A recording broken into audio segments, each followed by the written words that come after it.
김지의 돌직구쇼에 오신 여러분 반갑습니다. 김지입니다. 전 오늘도 저희 돌직구쇼 오픈 스튜디오 앞에 나왔습니다.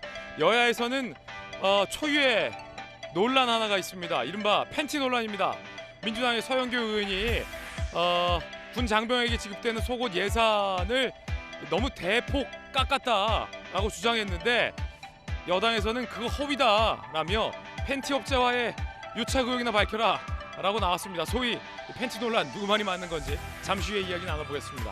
저는 비가 오나 눈이 오나 매일 아침 이곳에서 여러분을 기다리겠습니다. 김지의 돌직구쇼 지금 라이브로 시작합니다. 잠깐만요.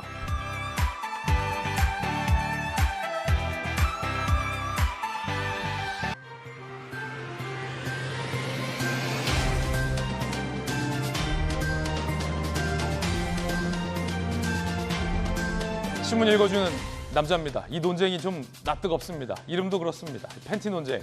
이게 뭡니까? 도대체 누구 말이 사실인지 잠시 후에 진위 가려보겠습니다. 야당에서는 이 군 장병들에게 지급되는 속옷 예산을 너무 대폭 깎았다라고 문제 제기를 했습니다. 여러 차례 서영교 의원의 주장이었습니다. 하지만 여당에서는 그거 허위다 라면서 이재명 대표의 팬티 업체 유착 의혹이나 밝히라라고 역공세를 하고 있습니다. 잠시 후에 상세히 얘기 나눠보죠. 오늘 조간신문 4가지 키워드 준비되어 있습니다. 함께 보시죠. 먼저 첫 번째 키워드부터 공개하겠습니다. 첫 번째 키워드는 이겁니다. 보상. 오늘 동아일보가 14면에 쓰고 있는 기사입니다. 보상. 어떤 뉴스일까요? 아스트라제네카 백신을 맞고 뇌질환 진단을 받은 피해자에게 정부가 이거 보상해야 된다라는 첫 판결이 나왔습니다. 백신 접종 후에 뇌출혈 혈관 기형 진단을 받은 30대입니다. 질병청 피해보상 신청을 거부했습니다. 정부가. 그러자 이 30대가 소송을 걸었고 법원에서는 자 이거 정부도 책임이 있다라는 판결을 내렸습니다. 질병청에서는 판결 불복, 항소 방침입니다. 백신과의 직접적인 인과성이 떨어진다라는 게 정부 쪽 설명 같습니다. 이어서 두 번째 키워드입니다. 두 번째 키워드는 이겁니다. 자유. 자유. 경향신문 1면이 쓰고 있는 뉴스입니다. 자유. 누가 얘기했을까요? 자유 기반한 연대가 위기 극복의 해법이다. 국제사회에서 한국의 기여를 확대하겠다. 윤 대통령이 오늘 새벽 유엔 총회에서 기조연설을 한 내용이었습니다. 북한, 북핵 문제는 직접적으로 언급하지 않았습니다. 잠시 후에 오늘 새벽 유엔에서 한 대통령의 연설 그 주요 장면 살펴보겠습니다. 이어서 다음 키워드입니다. 세 번째 키워드는 이겁니다. 조문. 계속 조문 논쟁이 벌어지고 있습니다. 외교 올 때 아니냐라는 게 민주당의 주장이고 그럴 거면 영국 왜 갔냐? 라는 민주당의 비판 어제 전해드렸습니다. 자, 이번 내용은 뭘까요? 중앙일보입니다. 외교 참사다라는 비판도 나왔습니다. 야당 일각에선 급기야 육개장 먹으러 갔냐 뭐 이런 얘기도 나오고 있는 것 같습니다. 그러자 한덕수 총리가 장내 미사가 국장이다 뭐 알거나 얘기해라 라고 반박을 했습니다. 자, 야당과 정부의 논쟁, 조문 논쟁 잠시 후에 이야기 나눠보겠습니다. 여러분께서는 어떻게 생각하십니까? 자, 이어서 네 번째 키워드입니다. 네 번째 키워드 이겁니다. 불송치. 서울신문 8면이 쓰고 있는 기사인데 누구에 대한 어떤 혐의에 대한 불송치일까요? 경찰이 이준석 성상남 의혹과 관련해서 일부 의혹을 불송치했습니다. 공소시효가 지났기 때문에 죄를 묻는 게 의미 없다라는 겁니다. 하지만 증거인멸 교사와 무고 관련된 수사는 이어가겠다라고 밝혔습니다. 그만큼 성접대를 받았는지 아닌지 진실 규명이 경찰에게 남은 셈입니다. 그 경찰의 진실 규명 여부에 따라서 이준석 전 대표의 정치 생명도 달렸다라고 보는 분석이 많습니다. 잠시 후에 관련된 이야기 나눠보죠. 지금까지 신문 읽어주는 남자였습니다.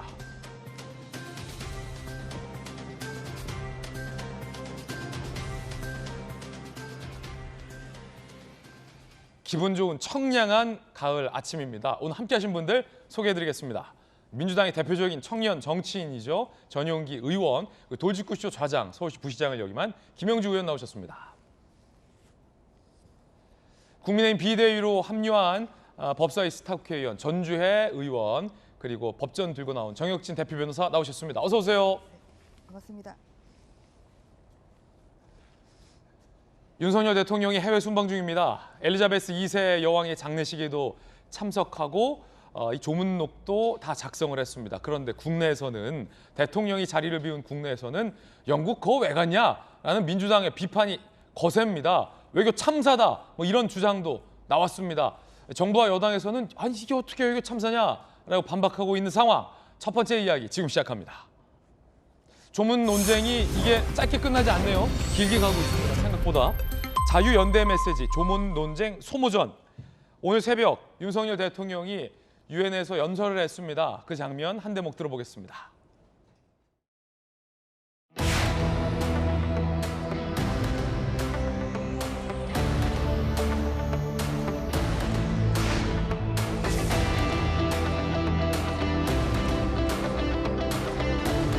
한 국가 내에서 어느 개인의 자유가 위협받을 때 공동체 구성원들이 연대해서 그 위협을 제거하고 자유를 지켜야 하듯이 국제사회에서도 어느 세계 시민이나 국가의 자유가 위협받을 때 국제사회가 연대하여 그 자유를 지켜야 합니다.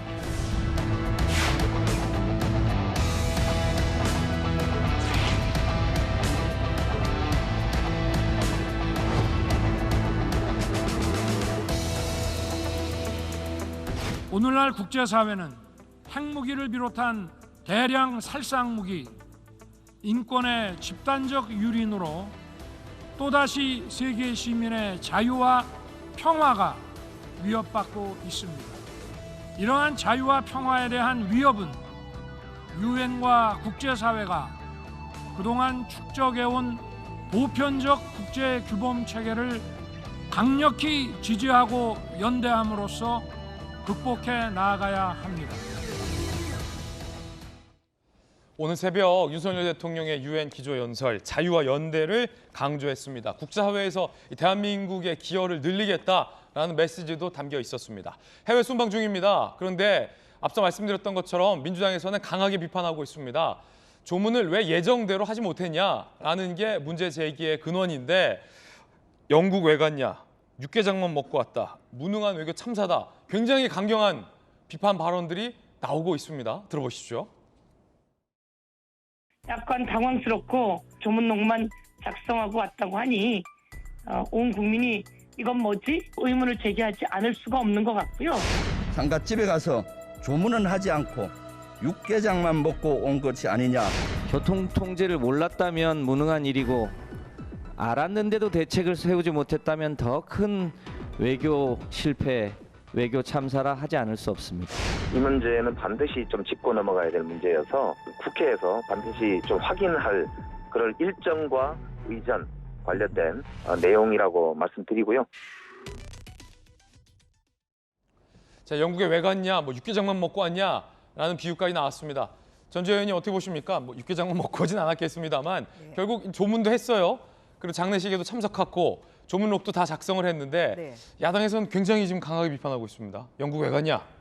육개장만 먹고 왔냐? 그러니까 이 엘리자베스 이제 여왕의 장례식은 세기의 장례식 아니겠습니까? 그 이분이 96세로 지금 타계를 하셨고 그래서 대한민국 정부가 1948년에 수립됐는데 그 대한민국 정부 수립 이래로 영국 국왕의 장례식에는 처음 간 거예요.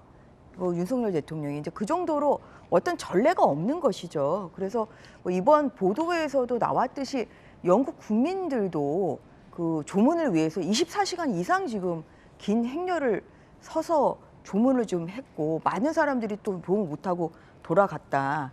지금 그런 상황이라 그러한 어떠한 그런 예측하지 못하는 그런 교통 상황이 있었던 거죠. 그렇기 때문에 그 오후에 도착한 일부 그 정상들에 대해서는 오스트리아나 지금 모나코 국왕도 조문록 장석은 그 이후에 했다는 거 아닙니까? 그래서 굉장히 이것은 영국 그 국왕실에서 우리나라에 또 많은 그런 양해를 얻어가지고 이렇게 조문록을 장례식 다음 날 이제 작성하는 걸로 이렇게 됐던 거예요. 그래서 이거 굉장히 정상적인 건데 이제 그것을 민주당이 계속 뭐 육개장만 먹고 왔냐 이제 이렇게 한다는 것은 이것은 대표적인 저는 조롱 정치라고 생각합니다. 조롱이다 이건. 예, 조롱 정치고요.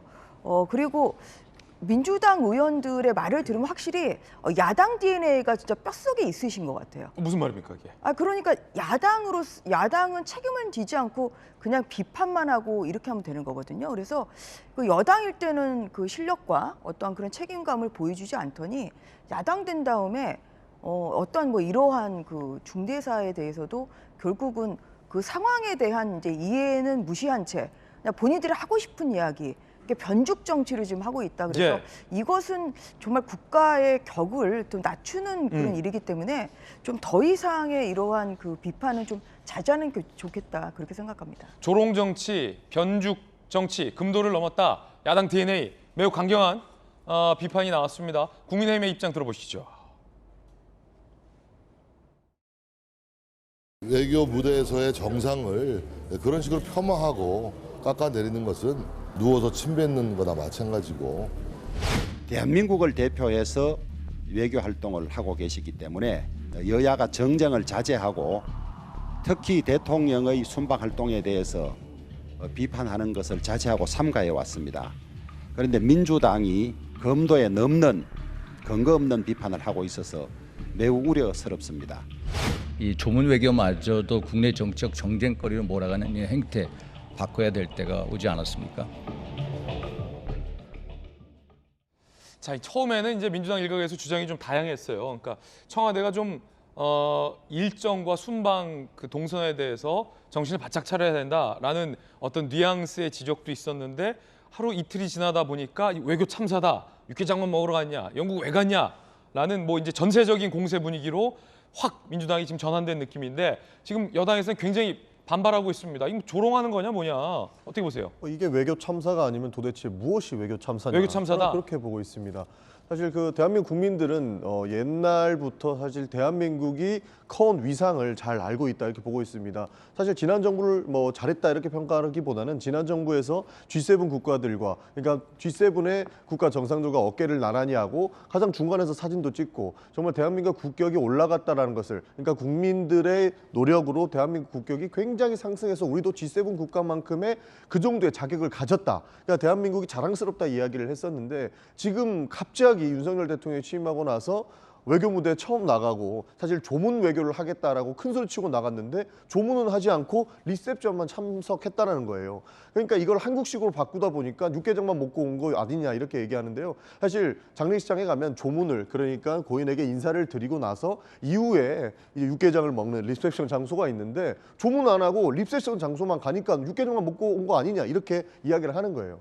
물론 이제 그 이후에 이제 조문록은 작성했어요. 그러니까 조문록 작성하는 곳이 리셉션 장소였던 거죠. 예. 그러니까 그 조문 이후에 한 거죠. 예, 그렇죠. 이후에. 그러니까 예. 결국에는 고인에게 사실 조문을 하는 그 장소에는 가지 못했던 거고 인사를 드리지 못하고 온 것, 이거를 저희는 지적을 하는 것입니다. 그러니까 조문록만 작성했다고 잘했다 이렇게 평가할 게 아니에요. 저는 국민의힘 의원들도 굉장히 좀 부끄러울 거라고 생각을 하는데 외교 무대는 잘 못한 것은 지적을 해줘야 되는 겁니다. 대한민국에서 대통령이 잘 못한 것은 당연히 여당의 입장에서 그것이 아니고 오해가 있다라고 풀어내줄 수 있지만 외교 무대는 전 세계가 보고 있는 내용이기 때문에 해당 부분에서 늦어서 조문을 못했다라고 된다면, 그리고 분명히 전용기를 타고 오지 말라, 전용기를 자제해달라고 이야기를 했는데도 전용기를 타고 간 것, 그 다음에 차량 이용하면 안 된다고 했는데 우리는 교통 통제 때문에 조문을 못했다고 이야기한 것, 이거는 굉장히 심각한 문제이기 때문에 저희는 당연히 이것은 조롱이 아니고 외교적 참사다라고 주장을 하는 겁니다. 당연히 이런 건 예측을 했어야 됐다. 그 예측 못한 참사다. 아니 제가 좀 반론을 제기할게요. 전주혜 의원의 반론. 그러니까 뭐냐면 콜린 크룩스 그 주한 영국 대사도 이렇게 얘기를 합니다. 그 장례식에 온 것 자체가 이것이 조문이다 이렇게 얘기를 하고 있어요. 그래서 왜 민주당은 우리나라식의 이 조문이라는 규정을 우리나라식으로 그냥 마음대로 해석을 해가지고 이렇게 좀 조롱을 하냐, 이게 지금 국민들의 일부 시각이, 그러니까 국민들의 시각이기도 합니다.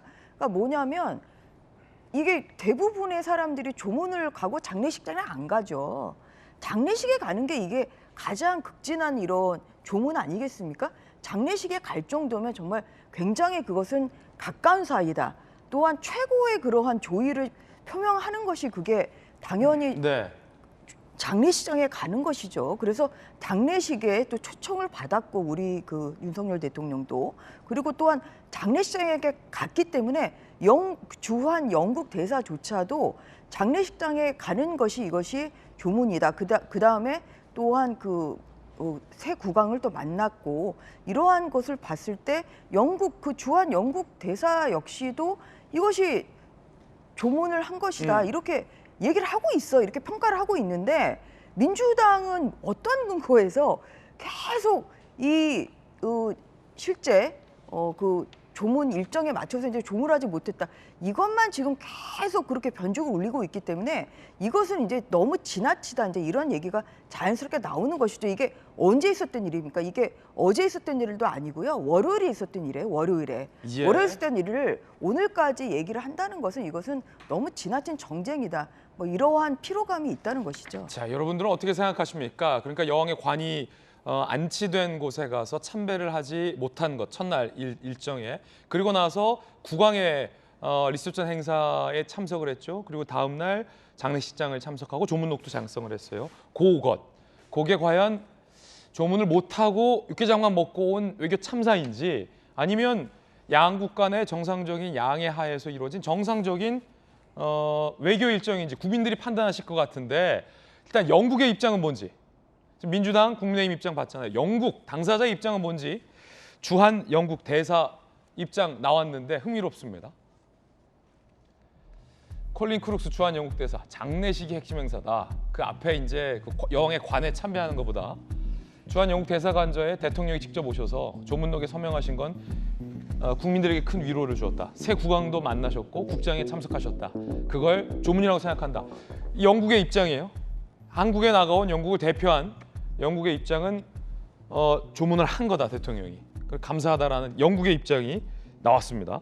자, 그러면 이런 영국의 입장에도 불구하고 외교 참사다라는 비판을 민주당이 하고 있기 때문에 다시 민주당의 입장을 여쭤볼 수밖에 없을 것 같은데 그 전에 과거 노무현 정부 때 총리와 함께 정부를 대신해서 조문단의 대표로 갔었던 경험이 있는 김영주 의원님. 네. 자, 러시아에 대한민국을 대표해서 조문단으로 파견 가신 경험이 있으시잖아요. 총리를 모시고. 조문했었던 조문단, 대표 조문단 선배로서 봤을 때 지금 이 여야의 논쟁 어떻게 보십니까? 사실 좀 소모적이죠. 소모적이다 일단. 핵심은 오히려 장례식장에 비행기를 타는 순간 가는 것이고 찰스 3세 국왕 리셉션에 초청 못 받았다. 그런 외교 참사예요. 그런 외교 참사다. 예. 실제로 솔직히 그렇지 않습니까? 옛말에 그 정성의 개가 죽었을 때는 사람이 많지만 정성이 죽으면 적을 수 있다. 그런 말이 있죠. 왜냐하면 돌아가신 분보다는 새로 된 왕을 보는 것이 된 매임이죠. 그때도 우리가 예를 들면 옐친 대통령 조문하러 갔지만 결국에는 푸틴 대통령하고 만날 수 있는 것에 더 중점을 주는 것이죠. 외교적 전략이 원래 거기에 방점이다. 외교라는 거 그렇지 않습니까? 돌아가신 분에 대한 예를 표하는 것은 그러면 꼭 우리나라 국민들이 무슨 옛날에 뭐 조문표 할 때 전직 대통령이 각 지역에서 하시지 않습니까? 이제 그래서 비행기를 타는 순간 그런 행렬이고요. 또 소위 말하는 엠파이어라는 나라, 미국, 영국, 러시아 이런 나라들은요. 수백 명의 수천 명의 외교 사절단이 오시기 때문에 일일이 다 케어 못합니다. 그리고 더군다나 우리나라 지금 영국 대사 공석 아니에요. 그러니까 그런 부분은 아마 프로토콜상의 문제가 좀 있을 수 있었는데 그렇다면 컨트롤에서 대통령의 일정들을 그냥 뭐 다소 늦을 수도 있고 뭐 그럴 수도 있는데 좀 봐주고 오히려 새로운 국왕과의 관계 모색이라든지 이런 부분들에 있어서 푸대접을 받지 않았느냐 이런 것을 중심으로 좀 비판하고 결국 실제로 모든 공무원은 똑같습니다. 새로운 국왕하고의 만남이 중심이 되는 것이지 국장 전체의 행사는 다 온 거잖아요. 한국 대통령이 영국에 간 순간 그거는 조문에 온 거예요. 그걸 가지고 그 순간을 받냐 안 받느냐를 갖고 얘기하는 건 너무 좀 작은 부분을 얘기하는 거 아닌가 그런 생각이 듭니다. 또 선배의 정치인인 김영주 의원의 의견도 들어봤습니다. 자, 그럼 우리 외교부의 입장은 뭘까요? 외교부가 비하인드 스토리를 털어놨는데 외교부 입장입니다. 사실 왕실의 요청이었다라는 얘기가 새로 나왔어요. 어제와 다르게. 외교부 대변인이 대통령 내외가 국왕 주최 리셉션에 늦을 수 있다는 우려 때문에 영국 왕실에서 참배와 조문록 작성을 미루도록 요청했다. 외교부가 이런 비하인드를 내놨습니다. 그러니까 왕실에서도 그 여왕의 관이 안치된 곳에 대한 윤석열 대통령의 참배보다는 찰스 국왕과의 만남, 그게 늦어지면 안 된다라는 우려를 오히려 영국 왕실이 했다라는 겁니다. 이게 제가 말씀드린 포인트예요. 이겁니까? 예. 그래서 결과적으로는 그 왕과의 모임에 제대로 제 시간에 맞추는데 프로토콜이 맞춰져 있는 거고, 그런 의미에서 영국의 얘기가 맞다, 저는 그렇게 봅니다. 아, 그렇군요.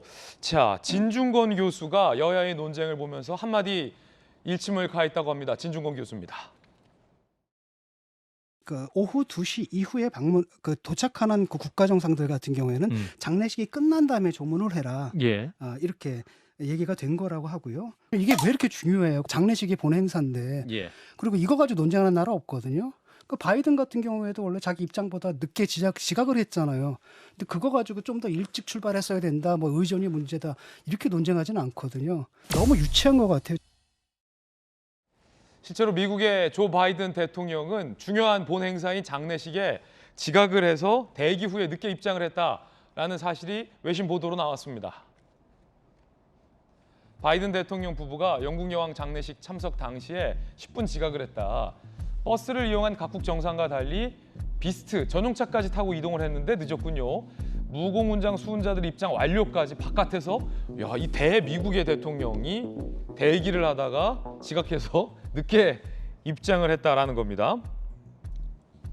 영국 가디언, 바이든이 세계에서 가장 강력한 사람일 수 있겠지만 정교하게 짜인 여왕 장례식 진행 계획을 어그러뜨릴 수는 없었다라고 영국 가디언지도 한마디 했습니다.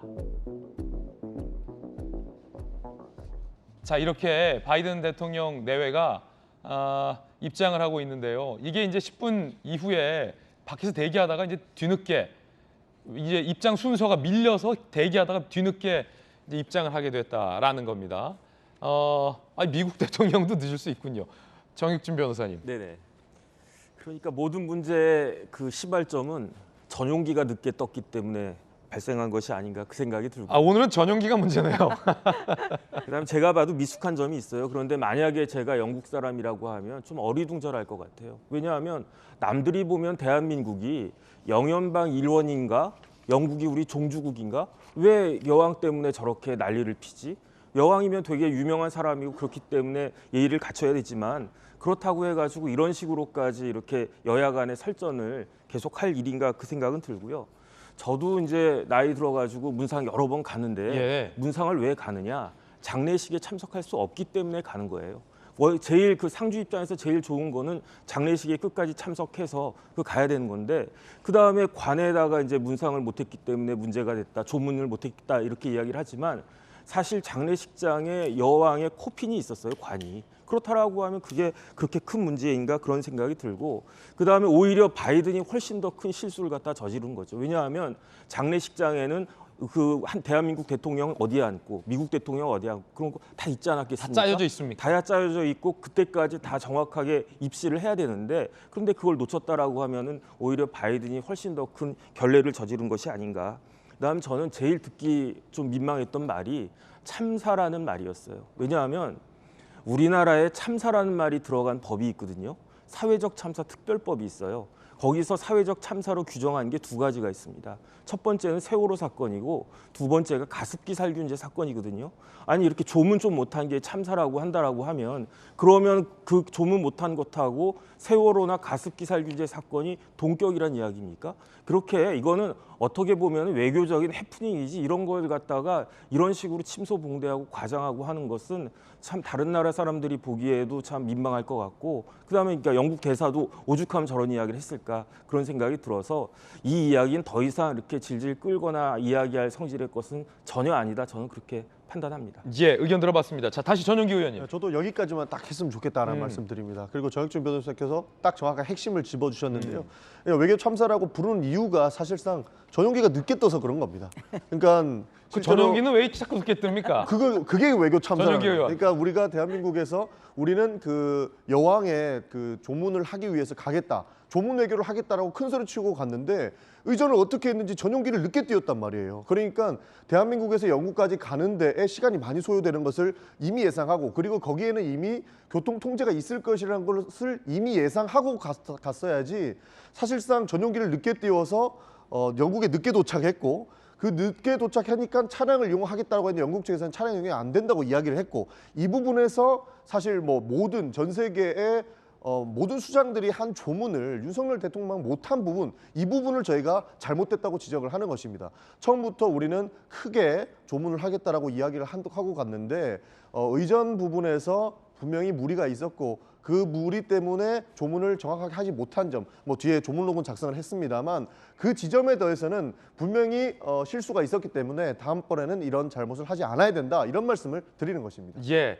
윤석열 대통령이 외교 순방 중에 누군가에게 90도로 깍듯하게 예우를 갖춰서 인사하는 장면이 화제가 되고 있습니다. 도대체 누구에게 대통령은 그렇게 예의를 갖춰서 인사했던 걸까요? 함께 보시죠. 자, 윤석열 대통령이 백발의 노병에게 인사를 합니다. 엘리베이터 타고 내려가는 모습. 90도로 윤석열 대통령이 예를 갖춰서 인사합니다. 과연 누구에게 인사했을까요? 자, 엘리자베스 여왕 장례식 후에 대통령이 만난 사람이 누구냐? 빅터 스워프트 영국의 한국전 참전용사협회 회장을 만났습니다. 그러면서 국민 포장을 수여했습니다. 대통령이 직접 준비한 선물도 전달했습니다. 덕분에 오늘날의 대한민국이 있다며 90도로 가는 길에 인사까지 했습니다. 6.25 전쟁 때, 한국 전쟁 때 북한과 중국으로부터 이 대한민국을 구한 그 고마운 참전용사들 협회 회장에게 대한민국의 군 통수권자가 시간이 많이 흘렀는데도 불구하고 이렇게 90도로 인사하는 모습이 김영주 의원님, 네. 국민의 한 사람으로서 참 좋아 보입니다. 이런 모습. 그렇습니다. 이제 시간이 한국 전쟁이 시간이 많이 흘렀기 때문에 베테랑 참전용사도 많이 돌아가셨죠. 그렇기 때문에 지금까지 살아계신 분, 또 지금까지 그런 협의회를 맡아주신 분에 대한 감사. 어찌 보면 많이 늦었습니다만은 지금이라도 저렇게 우리나라 대통령이 예의를 갖춰서 제가 봤을 때 90도까지는 안 되지만 어쨌든 90도 인사, 매우 정중한 인사를 했다는 것은 아마 그나마도 그분들, 즉 한국에 정말 허허벌판에 와서 싸워줬던 분들이 그야말로 잘 내가 참전했다라고 하는 생각들을 갖게 되는, 그리고 이번 유엔 연설에도 마찬가지로 이제는 그렇게 전 세계의 자유우방으로부터 도움을 받았던 국가가 이제 도움을 주는 나라가 됐다라는 부분에 있어서 참 이제 뿌듯한 얘기이고, 앞으로 우리나라의 그러한 감사의 편지, 그런 활동도 많이 하지 않습니까? 청소년들이 전 세계에 있는 참전용사들 감사의 편지 전달하는 것도 많이 하는데 외국 가실 때마다 저런 행사를 많이 했으면 좋겠습니다. 보훈을 기리는 것이 진짜 중요한 이유가 뭘까에 대해서 예전에 제가 국방부 담당하면서 생각해 본 적이 있었는데, 개인적 경험인데, 옛날 일을 기억하고 그분들께 감사의 마음을 계속 간직한다라는 그 본연의 의미도 중요하겠지만, 대한민국 대통령이 영국의 참전 용사를 향해서 지금도 저렇게 깍듯하게 예의를 갖춘다라는 저 모습을 전 세계에 있는 무수히 많은 사람들이 봤을 때, 이 대한민국은 정말로 괜찮은 나라다, 대단한 나라다. 그리고 대한민국을 위해서 땀을 흘리고 피를 흘린 수많은 외국인들의 후손들의 입장에서 볼 때 대한민국은 무시 못할 나라다라는 걸 새길 수 있게 하기 때문에 이 보훈 의식이 상당히 좀 중요하다라는 생각을 제가 과거에 했었던 적이 있었는데, 오늘 이 장면을 보면서 또 과거의 한 장면이 새삼 떠올랐습니다. 첫 번째 이야기 전해드렸습니다. 이번에 저희가 준비한 두 번째 이야기 시작할 텐데, 이 제목이 좀 이름부터가 낯이 뜨겁습니다. 그래도 좀 감안하고 봐주십시오. 제목 공개합니다. 팬티 논쟁. 팬티는 정식 명칭이 팬티니까요. 팬티라고 불러야 되는데, 이 논쟁 자체가 좀 낯뜨겁습니다. 팬티가 낯뜨겁다는 게 아니라 논쟁의 수준이랄까요? 이게 좀 낯뜨겁습니다. 어떤 논쟁인지 한번 보시죠. 일단 누구 말이 사실인지 진위 여부부터 좀 가려야 될 것 같습니다. 민주당의 서영교 의원이 재차 문제 제기를 했습니다.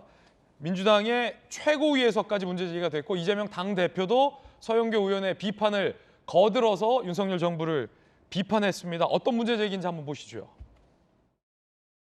공장병 전투화 310억 삭감, 축구화 21억 삭감, 추운 겨울에 내복 95억 삭감, 가관인 건 팬티 5억 삭감, 양말 4억 삭감, 윤석열 정부의 비정한 예산 저희가 지적하지 않을 수 없습니다. 제가 봐도 황당하고 한심하고 기가 차네요. 속상합니다 정말. 우리 아이들이 한겨울에 내일 좀 있겠다는데 이 예산을 깎았어요. 이런 비정한 예산 해서 되겠습니까? 의원님, 이렇게 투명한 나라에서 어떻게 우리 군인들에게 지금 말씀하신 팬츠를 제대로 안 입히고 군을 유지하겠습니까? 충분히 우리 군인들이 입을 수 있는 것을 공급하는 적합한 예산입니다. 서영교 의원의 한덕수 총리를 향한 대정부 질문의 문제 제기, 그리고 그 이후에 민주당의 최고위에서까지 이 문제를 한 번 더 제기했고 이재명 대표도 한심하고 기가 차다라고 윤석열 정부를 비판했습니다. 만약 서영교 의원의 문제 제기가 사실이라면 야당의 비판은 매우 적절한 비판이라고 할 수도 있겠습니다만 과연 이 팬티 예산 삭감 지적 이거 사실일까요? 사실이 아니었다라는 겁니다. 엉터리 통계였습니다. 국방부의 자료에 따르면 서영교 의원 그리고 민주당이 제시한 자료는 전투화 예산을 310억 깎았다고 했지만 실제로는 20억 5천만 원이 삭감된 데 그쳤습니다. 몇 배입니까? 민주당이 삭감됐다고 얘기했던 뻥튀기한 예산 삭감 금액이 10배를 뻥튀기한 겁니다. 이 자료에 따르면 서영교 의원이 축구화 21억 삭감됐다고 주장했지만 실제로는 2억 8천만 원밖에 줄어들지 않았습니다. 내복 95억 줄였다라고 얘기했지만 13억밖에 줄지 않았습니다. 그리고 뭐 팬티, 양말도 이렇습니다. 민주당은 435억이 삭감됐다고 주장했지만 실제 줄어든 예산은 49억밖에 되지 않았습니다. 10배를 서영교 의원이 뻥튀기를 했고 이게 최고위에서까지 얘기 나왔고 이재명 대표까지 거둔 셈이 된 겁니다. 엉터리 통계. 국방부에서는 품목별 단가가 줄었다. 그래서 예산이 감액 편성됐다.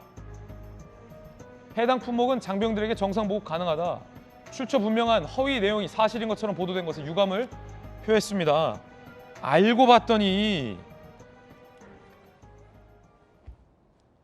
더 나은 구매 방법을 통해서 팬티 한 장을 구매할 수 있는 가격을 더 싸게 구매할 수 있게 돼서 예산이 줄어들었다는 겁니다. 민주당 서영교 의원이 그리고 이재명 대표가 얘기했던 것처럼 예산을 대폭 삭감해서 우리 군 장병들에게 팬티도 못 입히고 전투화도 못 신기는 상황이 전혀 아니었다라는 거죠.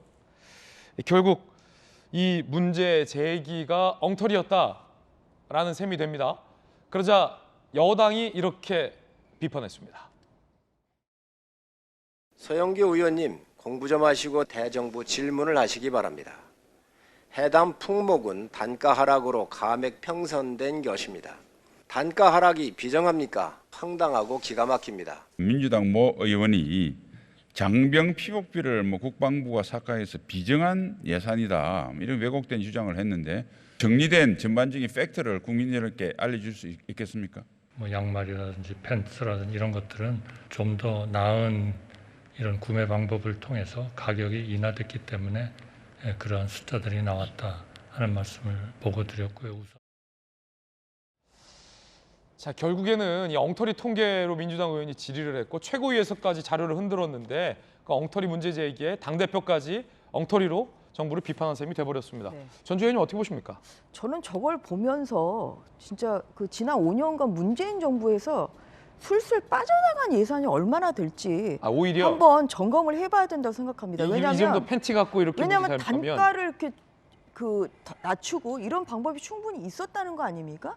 이게 지금 윤석열 정부 출범하고 나서 얼마 안 돼서 지금 이런 일이 지금 일어난 걸 보면 이건 오히려 진짜 술술 빠져나간 국가의 국민들의 정말 그 한 푼 한 푼의 그 세금으로 모아진 국가 예산을 얼마나 그렇게 방만하게 쓴 건지 저는 그 생각이 들어요. 그다음 두 번째로는 저는 이제 하고 싶은 얘기는 결국은 군인들의 어떠한 복지나 뭐 의료 지급 이런 것에 부실한 거 아니냐 지금 그런 얘기를 하고 싶은 것 같은데요, 민주당이. 근데 저는 저 뉴스를 보고 번뜩 떠올랐던 게 그 작년 4월에 있었던 부실 도시락이었거든요. 그게 도대체 반만 있고 정말 반찬이라고는 뭐 어떻게 눈 씻고 찾아보기가 어려운 부실 도시락 때문에 또 국방위가 또 긴급 소집되고 뜨거웠죠. 현장까지 가고 이랬습니다. 예. 그래서 정말 오히려 민주당은 지금 이러한 뭐 의복비나 이런 것을 문제 삼기 전에 한번 그 군인들에게 그 지급되는 어떤 그 식재료 이러한 것이 얼마나 또 그 많이 그 그러니까 그 동안에는 더 풍실하게 주니까 더 많이 늘어났겠죠. 그래서 이러한 면에서 이게 결국은 그렇게 공격하기 용의 이런 그 비판은 좀 자제를 해야 된다는 것이고, 저는 아무튼 저 뉴스를 보면서 오히려 진짜 그 문재인 정부 5년 동안 이렇게 군 예산을 비롯해서 여러 곳이 그렇게 방만하게 좀 쓰임새가 있었겠구나, 저는 좀 그런 생각이 들었습니다. 자, 김용주 의원님, 제가 느낀 건 서영교 의원의 처음에 문제 제기, 그다음 최고위에서까지 서영교 의원이 한 번 더 얘기했고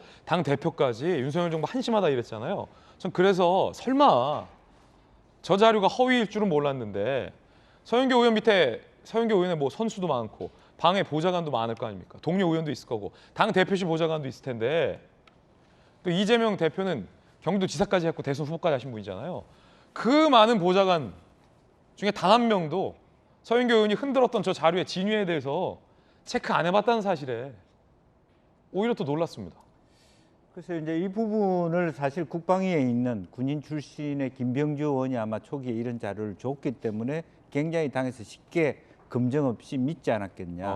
거의 뭐 국민의힘에 신은식 의원이 있다 그러면 민주당에 김병주 의원이 있는 거거든요. 국방위원이기도 하고 이제 그런 소스가 있었기 때문에 아마 의심할 여지가 없었던 것 같아요. 그러니까 당 대표도 그걸 가지고 인용했는데 뭐 사실관계가 잘못될 수 있고 잘못됐다면 빨리 그걸 정정하거나 사과하거나 돌려야 되는데 어쨌든 큰 틀에 있어서 기본적으로 보면 그러니까 이 그 핵심이 뭐겠습니까? 그러니까 무슨 윤석열 정부가 국방을 강조하면서 오히려 뭐 국방 예산을 깎더라든지 아니면 어찌됐든 간에 팩트를 가지고 주장을 해야지 그게 힘이 실릴 텐데 첫 번째 나온 그 소스 자체가 잘못됐기 때문에 이런 문제가 있다라고. 민주당의 한 의원은 때 아닌 팬티 타령이 황당하다라고 익명으로 인터뷰까지 지금 나왔군요. 민주당의 한 의원이. 네.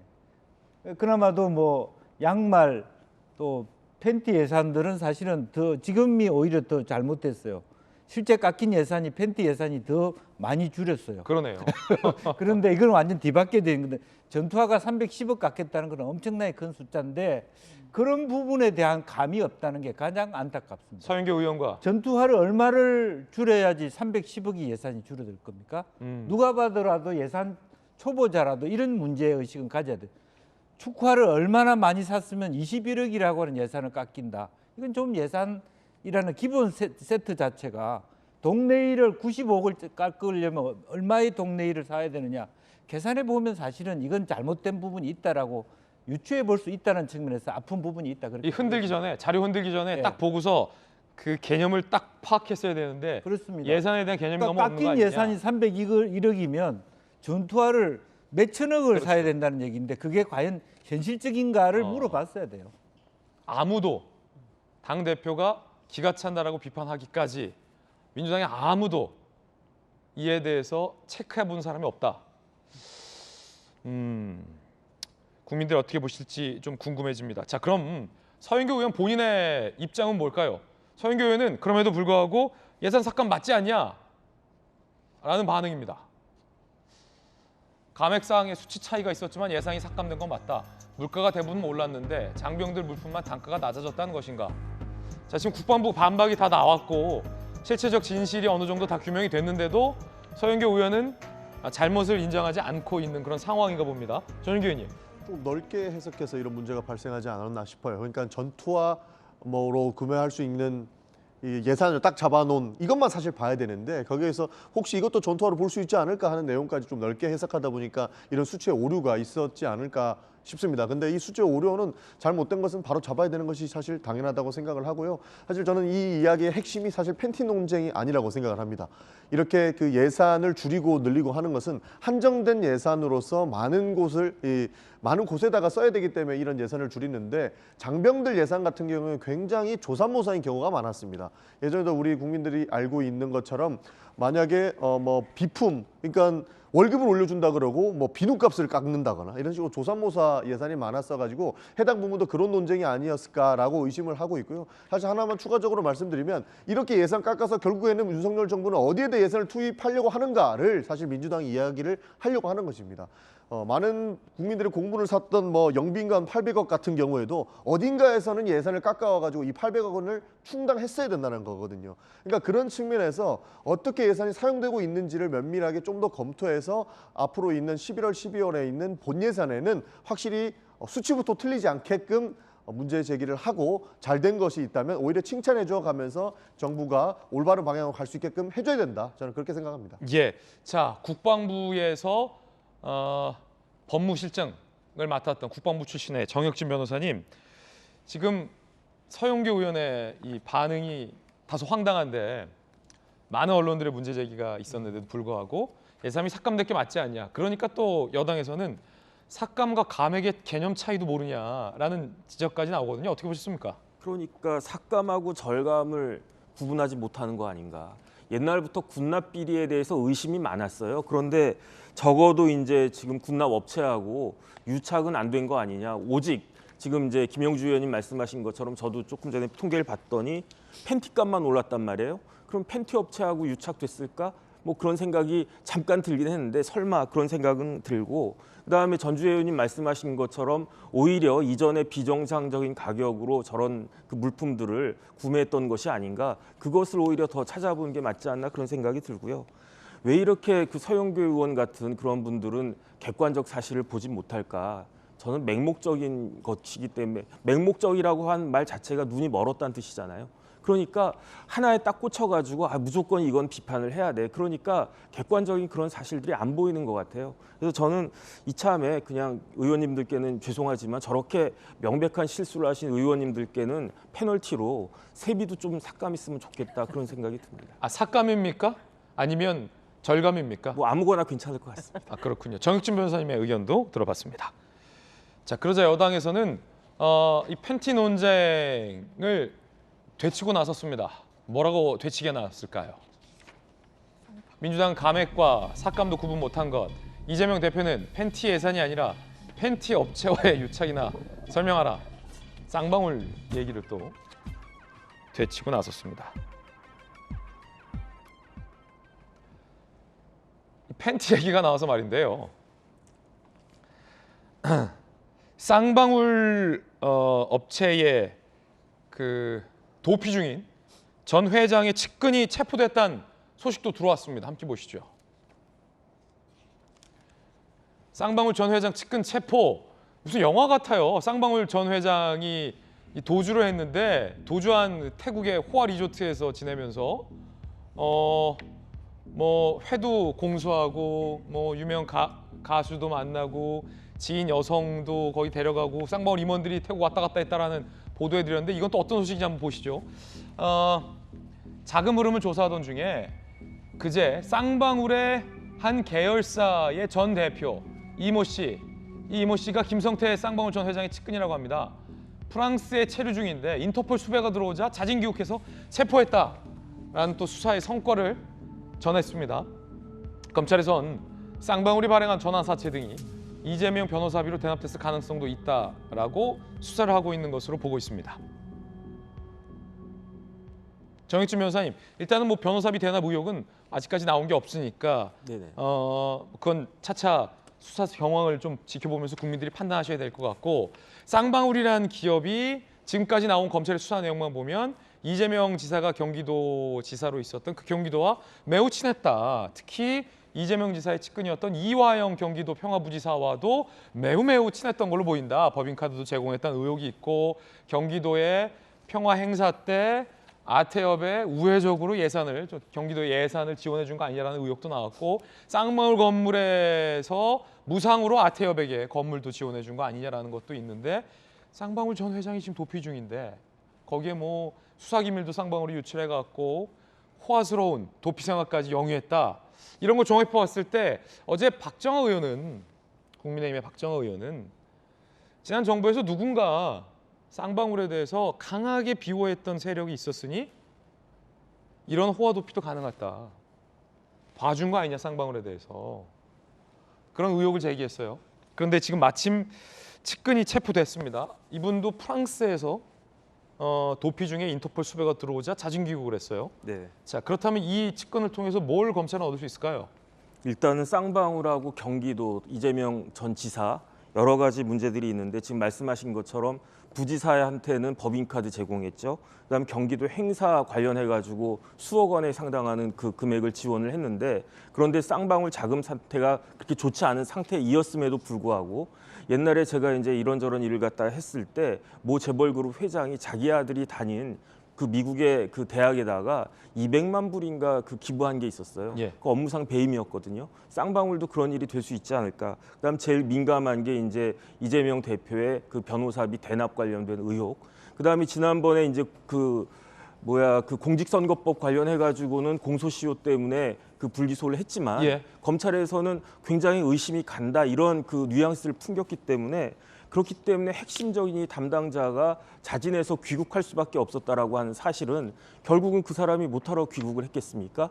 어느 정도 자기가 알고 있는 것들을 진술할 수밖에 없는 그런 상황이 됐다라는 그러한 것이기 때문에 만약에 이게 사실이 아니었다라고 하면 이재명 지사 입장에서는 굉장히 답답할 수 있겠지만 만약에 이재명 지사하고 그러한 검찰이 의심하는 것과 같은 그런 일들이 벌어졌다라고 한다면 지금 이재명 지사 입장에서는 굉장히 긴장할 수밖에 없는 그런 사정이 될 것이고 하나하나 조금씩 이렇게 조여가는 그런 느낌이 저는 이제 든다라고 할 수 있을 것 같습니다. 그렇군요. 자, 그럼 판사 출신의 전재 의원께서 보시기에는 쌍방울의 그간의 이제 의혹들에 대해서 어떻게 보십니까?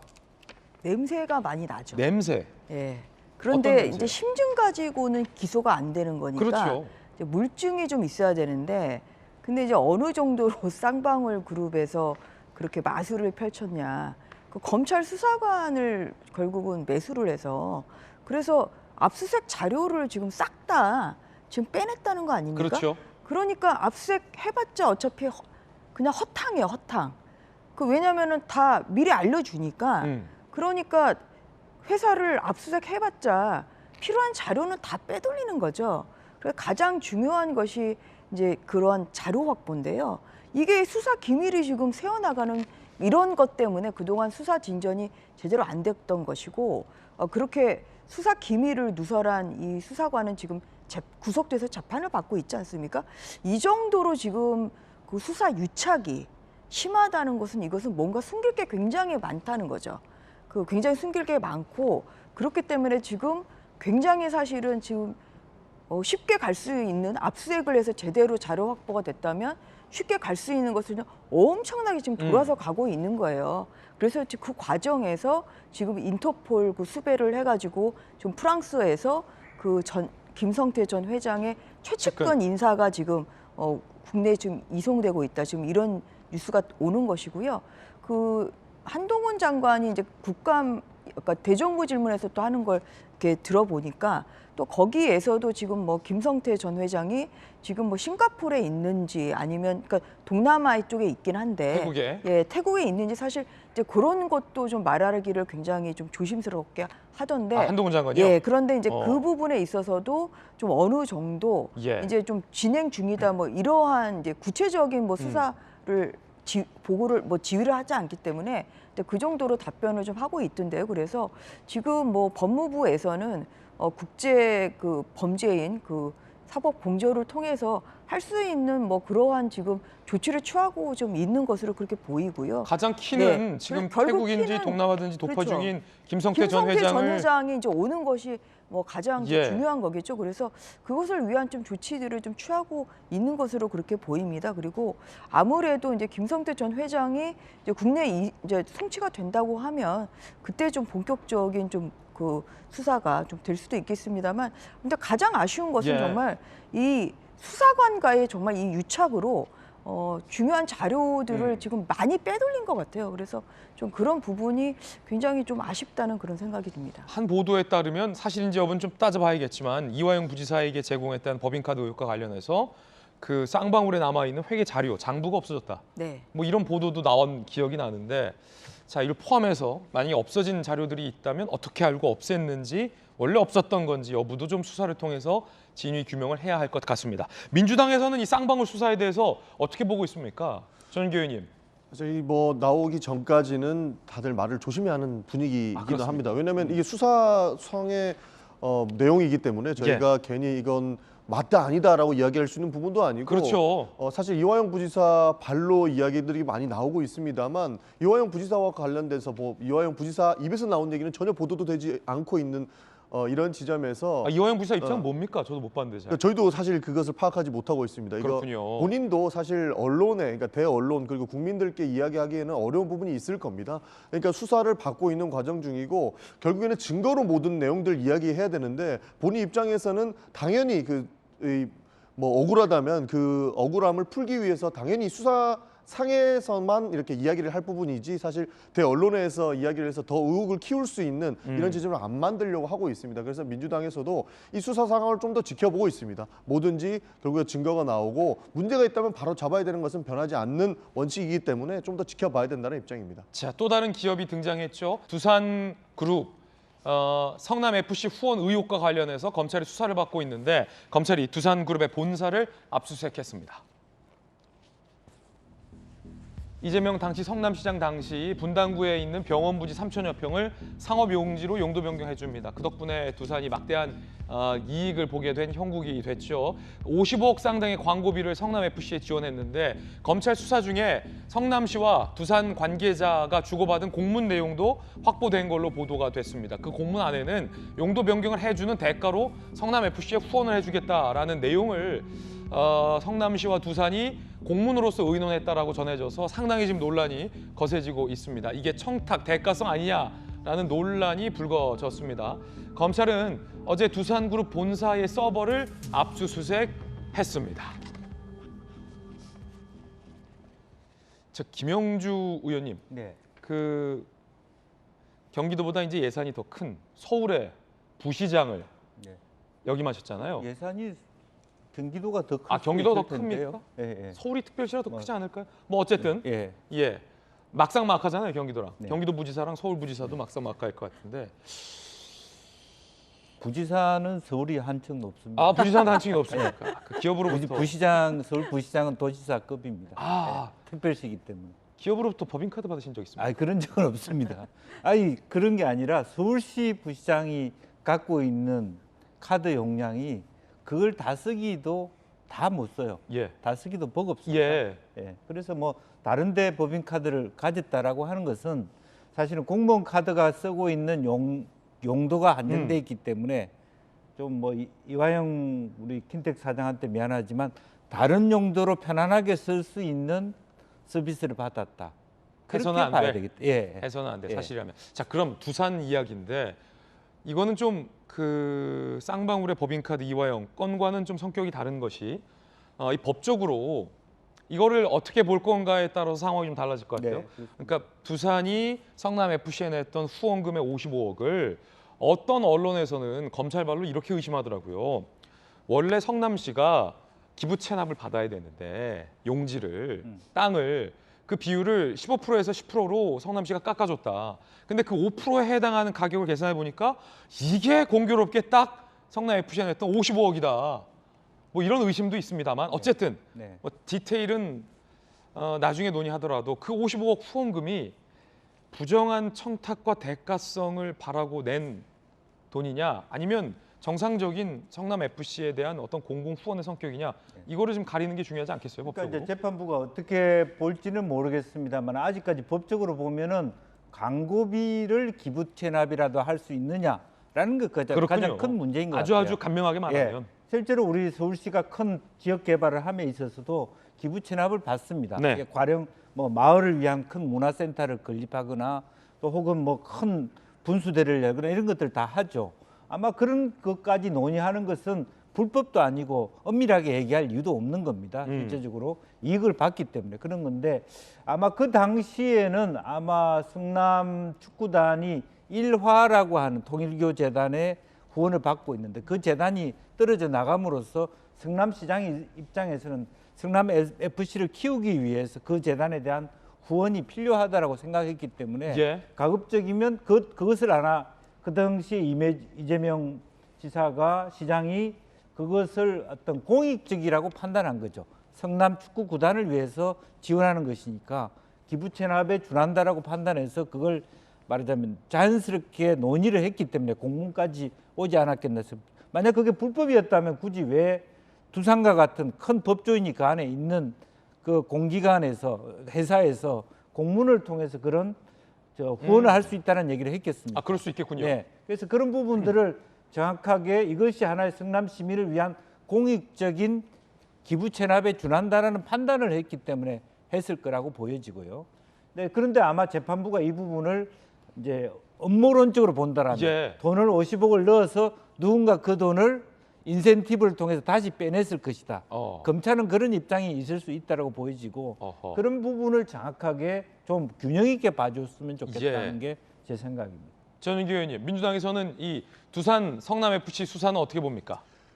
이 수사 전반보다는 지금 이재명이라는 사람 한 사람을 잡기 위해서 전체 체육계를 다 망가뜨리고 있다 이렇게 보고 있습니다. 그러니까 이재명 한 사람이 나쁜 사람 만들기 위해서 뭐 제3 뇌물죄, 그러니까 음모론도 말씀하셨잖아요. 다양한 사람들이 굉장히 많은 의심을 품게 만들고 마치 없었던 일이 있었던 것처럼 이렇게 의혹만 제기하는 것들은 굉장히 잘못된 행태라고 보고 있습니다. 사실 민주당에서는 두산과 관련된 사실 수사 내용과 관련해서는 당연히 이것은 말도 안 되는 수사 내용이다라고 입장을 내고 있는 그렇군요. 상황이고요. 근데 그 이유가 뭐냐면 결국에는 경남 FC, 뭐 대구 FC, 수원 FC 앞으로 지자체의 체육 단체들한테 어느 기업이 후원을 하겠습니까? 그러니까 그 기업들은 공공성을 어느 정도 가지고 있고 시민들의 이렇게 여가 활동을 지원하는 이런 기관이기도 한데. 많은 그 시 예산에도 불구하고 굉장히 예산이 빡빡하게 짜여 있어서 후원금 없이는 잘 안 돌아가는 경우도 있다고 합니다. 근데 이제는 누구와 어느 대기업이 이 공공성이 확보된 이런 체육단체에 후원을 하겠느냐. 이것을 전부 다 지자체 단체장의 뭐 후원을 대신해 준 것 아니냐 이런 의혹들로 보게 되면은 앞으로 우리 사회가 어디까지 사실 악으로 치닫을지 이건 사실 걱정인 상황이고요. 해당 측면에서 봐서 이재명 하나 잡으려고 다른 토끼까지 놓치고 있는 것 아닌가 저희는 그렇게 보고 있는 겁니다. 네. 저는 이제 그런 것보다는 사실은 그동안에 문제가 안 됐을 뿐이지 이러한 불법이 너무너무 많았을 것 같아. 많았을 것 같다는 생각이 들어요. 예. 그러니까 뭐 성남시가 이번에 이제 문제에 대해서 성남시를 좀 들어봤다. 그래서 왜 우리만 들여다보냐. 뭐 이러한 불만은 있을 수는 있겠죠. 그런데 정말 모든 지자체를 다 들여다보면 이러한 것은 있을 수 있고요. 이거에 지금 문제가 안 됐을 뿐이지 이것은 제3자 뇌물이 맞습니다. 왜냐하면 이 지금 두산 그룹이 지금 보유하고 있는 이 병원 부지가 이게 그동안에 계속 용도 변경이 안 됐었어요. 그러다가 이재명 그 시장 그 당시에 이제 이게 갑자기 상업용지로 용도 변경된다는 건 엄청난 특혜거든요. 이제 그렇게 됐기 때문에 이 용도 변경 자체가 그러면 정말 적법한 절차에 따라 된 거냐 아니냐. 사실 저는 그 부분이 중요하고 그런데 용도 변경을 아주 전폭적으로 해줬어요. 상업 용도. 그래서 지금 그 부지가 어마어마하게 지금 땅값이 올랐다는 거 아닙니까? 지금 두산이 성남 FC에 낸 그 56억은 이것은 거의 껌값이에요. 그 두산이 지금 이 막대한 이 시가 차익을 좀 누리는 것에 비하면 그런데 그러고 나서 좀 그래서 용도 변경이 됐다. 예. 그런데 그 다음에 또 56억이 그 성남 FC에 지금 성남시가 보유하고 있는 성남 FC에 좀 후원금으로 된다 이러면 저는 제가 기억하기로는 그 박근혜 전 대통령 사건에서 그 동계 영재 스포츠 센터에 이렇게 기부한 돈이 있습니다. 이게 결국은 제3자 뇌물 교부로 결국 대법원 판례에서 그렇게 인정을 했고 실형 확정이 유죄 확정이 됐어요. 그러니까 뭐냐면 이게 부정한 청탁을 받고 청탁을 받는 내가 아니라 이제 제3자한테 주면 이게 제3자 뇌물 교부가 된다는 것이거든요. 그래서 이 사건에서 이제 가장 중요한 것은 이 용도 변경에 대한 청탁이 있었느냐. 사실 이제 이게 가장 중요한 부분이고요. 여기에 대해서 그 작년까지 있었던 박은정 성남지청장 온몸으로 이 수사를 막았죠. 아예 그냥 압수수색도 지청장 보고사항으로 차장 정결인 거를 지청장한테 보고해야 된다. 이렇게까지 수사 이 지침까지 바꾸면서까지 정말 성남 FC 사건을 온몸으로 이게 막았단 말이에요. 막던 수사가 지금 이제 윤석열 정부 들어와서 정상 수사를 하고 있는 것이고요. 그리고 경찰에서 그래서 수사를 한 끝에 송치 의견, 지금 기소 의견으로서 송치를 해왔다는 것은 상당한 물증이 있는 것이다. 그래서 저는 이것은 기소만이 남는 것이다. 결국은 이재명 전 지금 민주당 대표는 아마 이 건으로 또 검찰에 출석을 해야 되는 상황에 직면할 수밖에 없다. 그런 생각이 듭니다. 여야 의견도 들어봤습니다. 이번엔 저희가 준비한 다음 순서입니다. 뜨거운 뉴스 몇 가지 엄선했습니다. 첫 번째 소식부터 만나보시죠. 한동훈 장관, 첫 번째 핫투 소식의 주인공입니다. 한덕수 총리가 민주당 의원들의 대정부 질문을 받던 도중 들어보니 관련 질문은 저보다 법무부 장관이 답변하는 게 맞을 것 같다. 법무부 장관 불러다 답변하게 해드릴까요? 라고 민주당 의원에게 되묻는 장면이 나옵니다. 재차. 그런데 민주당 의원은 이에 대해서 아무런 대답도 하지 않아서 지금 화제가 되고 있습니다. 함께 보시죠. 작년에 대통령께서 대선 중에 약자와의 동행위원회 만드셨습니다. 그런데 이번에 신설 관련된 예산 한 푼도 편성 안 하셨습니다. 한 푼도요. 제가 법무부에 정식으로 물어봐도 계획 없다. 이렇게 온 공문이 전부입니다. 말씀을 하셨으면 지켜야 될 거 아닙니까? 우리 법무장관이 좀 답변하게 해드릴까요? 왜 그게 없는지. 어떻습니까? 필요 없으신가요? 제가 그 부분에 대해서는 잘 아는 게 없기 때문에 필요하시다면 법무장관으로 좀 답변 드리도록 하겠습니다. 총리님이 예산, 정책, 윤석열 정부의 행동을 총괄하시는 분입니다. 대통령의 메시지, 약자 동행, 약자 복지, 일관된 메시지 나오고 있습니다. 일치시켜 주십시오. 노력하겠습니다. 정혁진 변호사님, 네. 제가 좀 민주당 일각에 이제 잘 아시는 분들에 통해서 취재를 해보면 민주당 의원님들 사이에 이런 분위기도 있대요. 일각의 분위기. 한동훈 장관이랑은 좀 질의를 안 했으면 좋겠다. 그래서 한동훈 장관에게 공격적인 질의를 하는 사람들이 마치 정해져 있는 것처럼 반복된다는 거예요. 뭐 김남국, 최강욱, 뭐 이수진 의원님들, 뭐 이렇게 그러다 보니까 뭐 여러 가지 헛발질도 나오고 해서 그런 얘기가 좀 민주당에 있더라고요. 어제 이제 한덕수 총리가 법무부 관련된 이탄희 판사 출신 의원의 질의를 받았는데 법무부 장관 나오라 할까요? 두 차례 얘기했는데 이탄희 아무 말도 지금 안 하는 장면인데 어떻게 보세요, 정식 변호사님? 제가 봤을 때는 이탄희 의원이 대답을 알고 있었어요. 그 대답을 알고 있었는데 그 한덕수 총리는 그 대답을 모를 거다. 하지만 한동훈 장관은 그 정답을 이야기할 거다. 정답을 이야기하면 내가 그 유도하는 대로 답이 안 나올 거다. 그걸 제가 봤을 때 이탄희 의원은 정확히 알고 있었어요. 한동훈이 나오면 안 된다? 네네. 왜냐하면 사실은 지금 범죄 피해자를 지원하는 게 있는데 지금은 현행에서는 어떻게 되고 있냐면요. 범죄 피해자 지원 센터라는 게 있어요. 근데 이게 정부 기관이 아니고 비영리 민간 법인이거든요. 그래서 지금 그런데 이제 지금 그 이탄희 의원이 이야기하는 것처럼 범죄 피해자를 위해서 정부 기관을 설립하려면 법이 바뀌어야 돼요. 어떤 법이 바뀌어야 되냐면은 범죄 피해자 보호법이 바뀌어야 되거든요. 그런데 야당이 다수당에서 그 범죄 피해자 보호법을 건드리지도 않고 왜 정부에서 그걸 안 하느냐 이렇게 이야기하는 거거든요. 그런데 실상은 그 법이 바뀌지 않는 이상 정부가 법무부가 그런 기관을 세울 수가 없고 그렇기 때문에 한동훈 장관이 아마 답을 한다라고 했으면은 기존에 있는 그 비영리 민간 법인인 범죄 피해자 지원센터가 굉장히 많이 있거든요. 한 60개인가 뭐 상당히 많이 있더라고요. 그런 것들을 더 활성화시키겠다 이렇게 답을 했을 거란 말이죠. 그런데 그 답은 이탄희 의원이 원하는 그런 답이 아니니까. 그러니까 한동훈 내보낼까요? 이렇게 이야기할 때 거기에 대해서는 할 말이 없으니까 그냥 점점점 그렇게 침묵을 갖다가 지키고 있었던 것 같은데, 제가 봤을 때 국회의원이 저런 식으로 질의하고 하는 것은 뭐 이렇게 함정 수사나 이렇게 뭐 빠뜨리거나 그런 느낌이 들기 때문에 좀 정정당당하지 않고 비겁하다는 그런 생각이 들어서 저런 모습은 좀 보이지 않았으면 좋겠다는 게 제 개인적인 생각입니다. 정익준 변호사님, 한덕수 총리의 표정이 좀 전 주목해서 봤는데 네.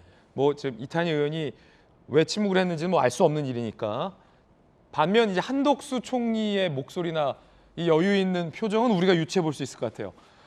한덕수 총리가 뭐 워낙 여유 있는 뭐 분이긴 합니다만 유독 그럼 우리 뭐 법무부 장관이 나와서 답변하게 할까요? 미소를 띈 듯하면서 굉장히 좀 믿는 구석이 있다. 그럼 동훈이 나올까? 뭐 동훈이 등판 지킬까? 우리한테 한동훈 있어. 해봐. 뭐 이런 여유 있는 분위기. 그러니까 제가 봤을 때 유비가 내 뒤에 관우 있으니까 관우랑 한번 붙어볼래? 뭐 이렇게 적장에서 조조 그 측의 어떤 장수가 딱 나와가지고 그 유비 나와라 그러면 유비가 뭐 싸움 좀 못할 수도 있으니까 관우나 장비 그냥 내보낼 테니까 니네들끼리 한번 붙어봐라. 그러니까 이제 점점점 하는 것일 수도 있지 않을까 그런 생각도 듭니다. 자, 정익준 변호사님의 개인적 의견입니다. 그러면 김용주 의원님, 네. 한덕수 총리는 왜 법무부 장관 내보낼 거라고 말했고 이탄희 의원은 왜 침묵했을까요? 사실은 오히려 역으로 보면 이탄희 의원이 한 총리한테 질문할 것이 아니라 법무부 장관한테 질문하는 게 맞죠. 바로. 예. 그리고 저는 이제는 좀 대정부 질의의 무용론을 좀 펼치고 싶어요. 필요 없다고요, 대정부 질의? 예. 왜냐하면 필요 없다고가 아니라 외국의 경우에는 실제로 만나고 싶은 실무 당사자하고 질의하고 답변하는 것이 핵심입니다. 근데 우리는 아직도 보여주기식에 정말 국회의원들이 알 거예요. 국민들은 잘 모르시는데 총리 나오세요 뭐 이거. 20명이 있으면요. 여당 10명, 야당 10명 질문이 똑같습니다. 답변이 똑같아요. 하루 종일 일색 똑같은 질문과 똑같은 답변이 순서만 바뀌고 어느 얼굴만 바뀌지 반복되고 있어요. 언제까지 이걸 해야 됩니까? 그리고 다 본회의장에 앉아 있어야 되는데 사실은 국회의원실에서도 생중계로 다 볼 수 있어요. 맨날 그 언론한테 맞습니다. 텅텅 비어 있는 본회의장. 앉아 있어 보세요. 그걸 듣고 있으면 정말 죽을 것 같아요. 똑같은 질문만 똑같은 계속한다. 질문하고 똑같은 답변하고 다른 사람이 와서 똑같은 질문하고 똑같은 답변은. 왜냐하면 보여주기 때문이다. 예. 아하. 자기 지역구 있는 사람 불러다가 내가 이만큼 조졌다. 뭐 총리나 막 야단 쳤다. 그런 식의 정치를 아직까지 개선해야 되냐. 오늘 아침에 영국 이야기했습니다마는 딱 두 사람 만나면 돼요. 아예 국회 다방을 하나 만들면 됩니다. 법무부 장관과 이거 내 의심스러운데 뭐야? 그 문제가 대정부 질의라는 거죠. 그게 선진적인 방법이다. 근데 과거 우리는 뭡니까? 독재 시대에 대정부 질의하고 있어요. 막 호통치기, 뭐 누설하기 이런 부분 오늘도 뭐 대정부 질의해서 손해봤지 이익 봤습니까? 서영교 의원이? 이제 그런 보여주기식의 쇼를 진짜 그만하자. 뭐 그런 말씀드립니다. 전윤기 의원님은 어떻게 보십니까, 저 장면? 다양하게 지금 질문 드리고 있어요. 네, 일단 우선은 우리가 먼저 알고 가야 될 건 이탄희 의원은 그 한동훈 법무부 장관하고 질의응답을 많이 합니다. 그러니까 이탄희 의원이 기본적으로 법사위 소속이어서 법사위에서 이미 한동훈 장관하고는 이야기를 많이 했던 그런 것 때문에 아마 한 총리한테 질의를 한 겁니다. 지금 여기서 이탄희 의원이 저 모습을 보면은 제가 알고 있기로는 이탄희 의원이 굉장히 화가 많이 난 겁니다. 저건 분노의 침묵이다. 네, 맞습니다. 왜냐하면 어떻게 총리가 저런 대답을 할 수 있을까라는 정도의 화를 지금 저렇게 표출하고 있는 건데요. 그래도 이탄희 의원은 굉장히 좀 자중하려고 노력하는 편입니다. 혹시나 우리가 흥분을 해서 국민들께 불편함을 드리지 않을까 하는 생각에 절대 뭐 분노에 찬 모습은 보이지 말아야지라고 기본적으로 생각을 하고 갔는데 한 총리가 저런 식으로 답변, 어떻게 보면 조롱으로 볼 수도 있는 거죠. 나 대답 안 하겠으니까 한동훈 장관 불러갖고 대답 한번 들어보실래요? 라고 이야기하면 이탄희 의원 입장에서는 아니 일국의 총리가 어떻게 그런 얘기를 할 수 있습니까? 라고 하면서 바로 치고 들어갈 수 있는 상황에도 불구하고 참은 거예요. 어떻게 총리께서 다 알고 있으면서 왜 대답을 안 하십니까? 정도로 톤다운을 해서 이야기를 하려고 하다 보니까 잠깐의 침묵이 이어졌던 겁니다. 그래서 정리를 좀 해보면 이탄희 의원은 이미 한동훈 총리한테는 질의할 수 있는 법사위에 소속에 되어 있고 총리가 대답을 어떻게 저렇게 할 수 있느냐에 대한 분노를 사실상의 침묵으로 지키고 있었다. 이렇게 말씀드리고 싶습니다. 오늘 우리 패널들의 다양한 해석들이 참 재밌습니다. 본인이 아닌 이상 알 수 없는데 또 이제 우리 전문가들의 이탄희의 침묵의 의미, 한덕수 총리의 여유의 의미에 대해서 흥미로운 분석들. 근데 저는 네, 제가 보기로는 전재 약간 의원 네, 하세요. 이탄희 의원 이제 허를 찔린 답변이 나온 거예요. 그래요? 뭐 저도 대정부 질문을 여러 차례 해봤는데요. 음. 그러면 이렇게 문에만, 그러니까 묻는 거에만 이게 그 생각을 안 하거든요. 묻는 것만 열심히 준비하는 게 아니라 예상 답변을 생각해요. 그 예상 답변을 생각을 하고 이렇게 또 예상 답변하면 나는 뭐라고 물어봐야 되지? 그 정도로 굉장히 치밀하게 나름대로는 준비를 하는데, 근데 이거는 갑자기 한동훈 얘기가 나오니까 총리한테 물어봤는데 갑자기 장관 답변하게 할 거, 이것은 굉장히 예상하지 못한 상황이죠. 이제 그러다 보니까 바로 이제 그 방금 전용기 의원 얘기하신 대로 그러면 이것은 뭐 목소리를 높일 필요도 없어요. 총리를 좀 질책하면 되는 거거든요. 그 어떻게 총리가 그렇게 본인이 대답할 것을 장관에게 미루냐. 뭐 이러면서 좀 질책성의 발언할 수 있음에도 불구하고 이게 침묵을 했다는 거는 제가 봤을 때는 영상으로 보면 의문의 일패를 당한 그런 생각이 들어요. 그래서 지금 뭐 댓글에 보면 결국은 한동훈이 무서우니까 한동훈 장관 답변하게 해드릴까 할 때 뭐 그렇게 하시죠 이렇게 얘기를 못한 거 아니냐 이런 식의 좀 조롱성의 댓글까지 있거든요. 이런 식으로 좀 한동훈 장관이라는 존재가 민주당에게는 뭐 굉장히 무서운 존재 뭐 이렇게 좀 인식이 되는 거 아니야. 사실 이러한 면에서 이것은 좀 이탄희 의원의 저는 의문의 일패라고 생각합니다. 예, 다양한 의견들 전해봤습니다. 이번엔 뜨거운 소식 두 번째 소식입니다. 신당역 살인 사건의 범인 전주환이 오늘 오전 7시 반 포토라인에 섰습니다. 뭐라고 얘기했는지 들어보시죠. 왜 범행했습니까? 유족한테 하실 말씀 없으세요? 작년 10월부터 범행 계획한 거 맞습니까? 피해자 스토킹하고 불법 촬영한 혐의 인정하십니까? 정말 죄송합니다. 죄송하다는 말씀 말고 하실 말씀 없으십니까? 제가 진짜 미친 짓을 했습니다. 도덕살인 혐의 인정하십니까? 정말 죄송합니다. 재판 출석하려고 하셨던 거 맞으세요? 그건 맞습니다. 범행을 도주하려고 하신 건 아닌가요? 그건 아닙니다. 돈은 왜 뽑으려고 하셨나요? 부모님 드리려고 했습니다. 피해자에게 마지막으로 하고 싶으신 말씀 없으세요? 진짜 정말로 죄송합니다. 그리고 어제 유족 측이 기자회견을 했습니다. 유족 대리인의 이야기 들어보시죠. 피해자분이 마지막으로 작성한 탄원서에도 누구보다 이 사건에서 벗어나고 싶은 제가 합의 없이 오늘까지 버틴 것은 판사님께서 엄중한 처벌을 내려주실 것이라고 굳게 믿고 있기 때문입니다. 라고 밝히는 강하고 용기 있는 분이었습니다. 더 이상 고인의 명예가 훼손되지 않기를 바랍니다. 자, 정익진 변호사님, 제가 미친 짓을 했습니다라고 이제 와서 얘기를 해본들 뭐 강력한 처벌이 예상됩니다. 어떻게 보십니까?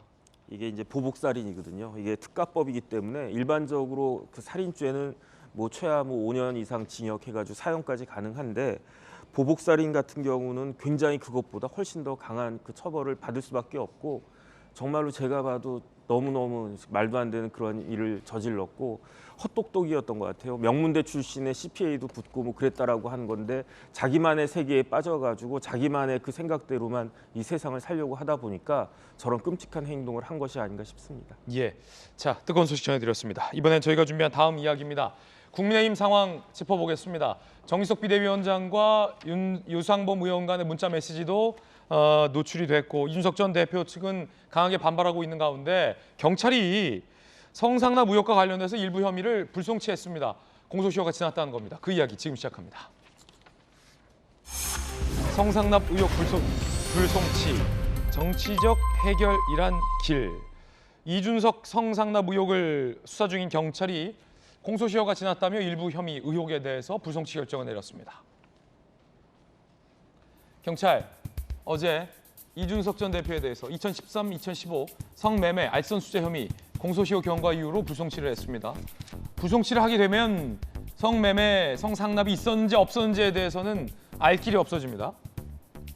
2015년 9월 추석 선물 받은 혐의 함께 묶으면 공소시효가 남아 처벌 가능성이 열려 있었지만 포괄일죄로 적용하기 어렵다라고 경찰은 판단을 했습니다. 결국 공소시효가 지났기 때문에 이준석 대표의 성상납 여부에 대해서는 경찰이 밝히지 못한 겁니다.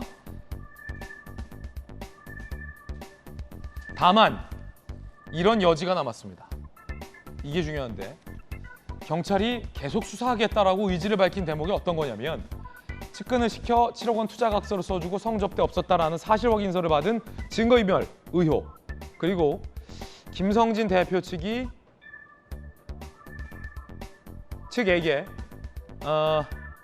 측이 이준석 대표를 무고죄로 고발한 거. 그러니까 이준석 대표가 김성진 씨와 가세연을 명예훼손 혐의로, 허위사실 유포에 대한 명예훼손 혐의로 고발을 하자 김성진 대표 측이 이준석 대표를 무고죄로 또 맞고발을 한 사건이죠. 이거 경찰이 계속 수사하겠다고 했는데 이거는 무고죄 여부가 판단되려면 성상납 여부가 진실인지 아닌지를 경찰이 접근해야 됩니다. 그렇기 때문에 성상납 혐의에 대해서 공소시효가 지나서 처벌은 하지 못하지만 성상납 여부가 있었는지 여부에 대해서 진위는 경찰이 규명하겠다라는 의도로 풀이가 됩니다. 만약에 그렇다면 전주혜 의원님, 네. 경찰이 지금 각주를 붙였잖아요. 네. 유효기간이래. 공소시효가 공소시효. 지나서 유효기간이죠. 뭐 네. 공소시효가 지나서 성상납 여부로 처벌은 못하지만 네. 각주 무고죄에 대해서는 계속 수사하겠다. 그러면 이 말인즉슨 성상납을 받았는지 아닌지에 대해서 진위를 경찰이 가리겠다. 만약 그러면 어떻게 되는 겁니까? 그럼 이제 기소 여부를 결정을 하는 거죠. 그러니까 어제 나온 그 결정은 사실은 뭐 충분히 예상이 가능한 그런 것이고요. 왜냐하면 이제 그 김성진 그 전 대표 측에서는 그 2015년 9월에 뭐 그러니까 2월과 9월에 명절 선물 보낸 것도 다 포괄일제로 그 9월까지, 그러니까 올 9월까지 이게 공소시효가 모든 것이 다 완성이 된다 이제 이렇게 주장을 했는데 이제 어제 그 결정문 그 내용으로는 이제 2015년 2월과 이제 9월에 준 이 명절 선물은 그냥 명절 선물이기 때문에 이것은 뭐 어떠한 그런 대가성이나 뇌물로 볼 수 없다는 거. 그래서 그 부분이 지금 혐의 없음 처분이 됐던 것이고요.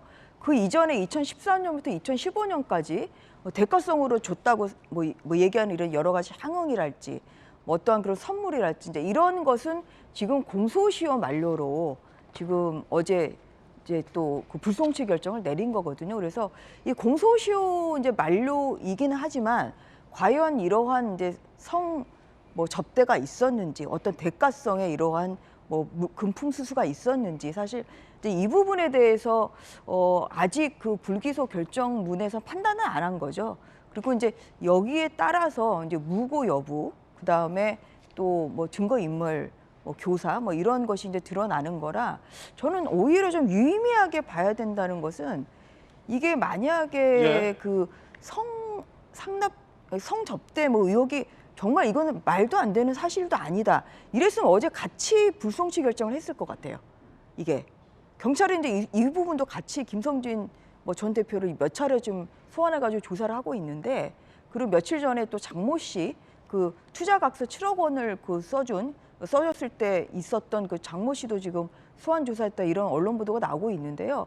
그렇게 해보고 야 이게 정말 그 성상납 의혹은 이거는 뭐 실체적 진실이 없었다라면 사실이 아니다 이렇게 자신이 있었다고 하면 어제 당연히 무고랑 그다음에 나머지 것도 나머지 것도 다 불송치 결정을 내렸겠죠. 종결을 했을 거다. 그런데 그 두 가지 그러니까 특가법상 알선수재만 지금 어제 불송치 결정을 내린 거거든요. 이것을 보면은 이 부분은 조금 더 이제 뭐 사실 확인을 해야 될 부분이 뭐 있다거나 아니면 어느 정도의 그래도 사실 확인이 지금 된 상태거나 두 개 중에 하나일 것 같아요. 그래서 지금 이 어제 나온 그 결정만 가지고 나머지 두 개가 뭐 어떻게 될 거다 이렇게 예단하기는 어려울 것 같습니다. 지금 국민의힘에서 사건 재배당을 요청했습니까? 재판부 기피를 신청한 걸로 보이는데 해당 판사에 대해서 가처분 신청을 그때 내렸던 판사에 대한 공정성을 담보할 수 없다, 못 믿겠다 이런 취지입니까, 전주혜 의원님? 이제 뭐냐면요, 이게 이제 제가 당사자인데 이제 이준석 전 대표가 이제 국민의힘을 상대로 한 5번의 가처분 신청을 했어요. 그런데 이제 그 5차 가처분은 그 2차 비대위 정진석 그 비대위원들을 그 상대로 하는 5차 가처분인데 이제 제가 그 채무자 중에 한 명입니다. 그런데 저와 지금 그 51일 민사부에 이 사건이 배당이 됐는데 그 황정수 부장판사와는 제가 법대 동기 동창입니다. 아, 그래요? 그러니까 예. 이준석 대표가 가처분 신청을 굉장히 많이 해서 헷갈리는데 예. 5번째 한 가처분 신청의 담당 판사가 예. 전주의 의원과 법대 동기. 예, 그러니까 그게 똑같은 1차에서 5차까지 다 같은 재판부인데요. 예. 그런데 같은 재판부인데 제가 재판 당사자인데 그분이 동기군요. 재판장과 예. 이게 대학교 동기예요. 아하. 그러면 저도 판사 생활을 해봤습니다만 예. 이게 제가 잘 아는 사람이 뭐 원고나 피고로 나올 수 있잖아요. 그런 경우는 보통 회피하죠. 지금 근데 여당에서 나오는 주속보는 공정성에 대한 신뢰 담보가 그런 어렵다. 것도 이제 그런 것도 물론 인용 결정을 예. 그 주호영 비대위원장에 대해서 인용 결정을 뭐 내린 것도 같은 재판부에서 이게 뭐 예단을 가지고 있는 거 아니냐 이러한 이제 지적은 할 수 있기 때문에 계속 그냥 같은 판사에 대한 있습니다만 이야기죠. 예, 그런데 재판부. 이제 저희가 주장한 것은 뭐 그 중에 하나고요. 첫 번째는 이게 도대체 같은 사무 분담을 보면 그 남부지법도 50일 민사부와 52 민사부가 있어요. 근데 그냥 50일 민사부로 그냥 사건 배당이라는 게 어떤 컴퓨터로 해가지고 하는 이런 게 아니라 무조건 50일 재판부를 하기 때문에 이것은 52 재판부도 있기 때문에 이것은 공정하게 그렇게 재판 배당 절차를 통해서 이건 사건 배당을 하는 것이 맞다. 이게 첫 번째고요. 두 번째는 이제 재판장과 저와의 관계. 그래서 이거는 정지석 비대위원장에 대한 직무정지, 비대위원에 대한 직무정지가 4차, 5차인데 이것은 결론이 같아야 되죠. 그렇기 때문에 같은 재판에서 판단을 해야 되는데 5차 가처분의 지금 채무자인 저와 재판장하고 동기 동창이에요. 이러면 저도 판사 시절에는 그런 경우에는 회피하는 것이 좋겠다. 왜냐하면 어떤 결론을 내리더라도 이것은 오해 소지가 있기 때문에 그렇군요. 그래서 이제 그렇게 했던 것이 두 번째 사유고 이제 세 번째 사유가 좀 뭔가 예단을 가지고 있기 때문에 그런 면에서 우리는 재배당입니다. 이게 기피 신청이 아니라 재배당 신청을 해달라. 이제 했다는 것입니다. 그렇군요. 당사자한테 들으니까 이제 구체적인 이유에 대해서 좀 명쾌하게 들을 수 있어서 좋네요. 안철수 의원이 지지율 하락의 큰 원인은 이준석이다라고 꼽았습니다. 현재 우리 당 지지율이 떨어지는 가장 큰 원인 중 하나는 이준석 전 대표. 정치적으로 문제 풀었으면 가처분 취하해야 한다라고 안철수 의원이 이야기를 했습니다. 김영주 의원님, 이제 경찰이 성상납 여부에 대한 실체적 진실을 밝힐 때 이준석 전 대표의 어떤 정치 생명도 결부가 돼 있다고 보는 분들이 많고 안철수 의원 같은 경우는 내년 전당대회에 당대표 후보로 출마하는 건 아니냐라는 관측 속에서 몸풀기에 나섰다라는 분석도 있는데 지지율 하락의 큰 원인은 너 이준석이야 라고 꼭 집었습니다. 이건 어떤 맥락 속에서 돌아가고 있다 보세요? 이제 서서히 이제 자기의 풍향계를 말하자면 전당대회 쪽으로 돌렸다. 그렇게 볼 수 있겠죠. 이 표현 멋지네요. 풍향계를 전당대회 쪽으로 돌렸다. 저 얘기를 하려고 그러면 훨씬 전에 해도 됐어요. 예. 주도권을 갖고. 비대위원 그런 부분도 사실은 탐탁지 않게 생각했는데 전체가 아우러지고 난 다음에 평가하는 거 그거 좀 늦었죠 오히려. 그렇지만 어쨌든 안철수 대표가 이 발언을 통해서 결과적으로 당내의 주류 즉 새로운 비대위 체제 또 새로운 어떤 원내대표 체제에 대한 지원을 빌미로 말하자면 몸풀기에 나섰다. 그렇게 해석하는 것이 맞지 않겠나 그렇게 생각이 듭니다. 이제 고수들과 함께하는 심도 깊은 토크 전해드리고 있습니다. 저희들은 60초 광고 보고 돌아오겠습니다. 잠시 후에 뵙죠. 오늘 저희가 준비한 소식 모두 다 전해드렸습니다. 저희들은 내일 아침 8시 50분에 더욱더 풍성한 소식 들고 인사드리겠습니다. 오늘 하루는 분명 어제보다 나을 겁니다. 좋은 하루 되십시오. 고맙습니다.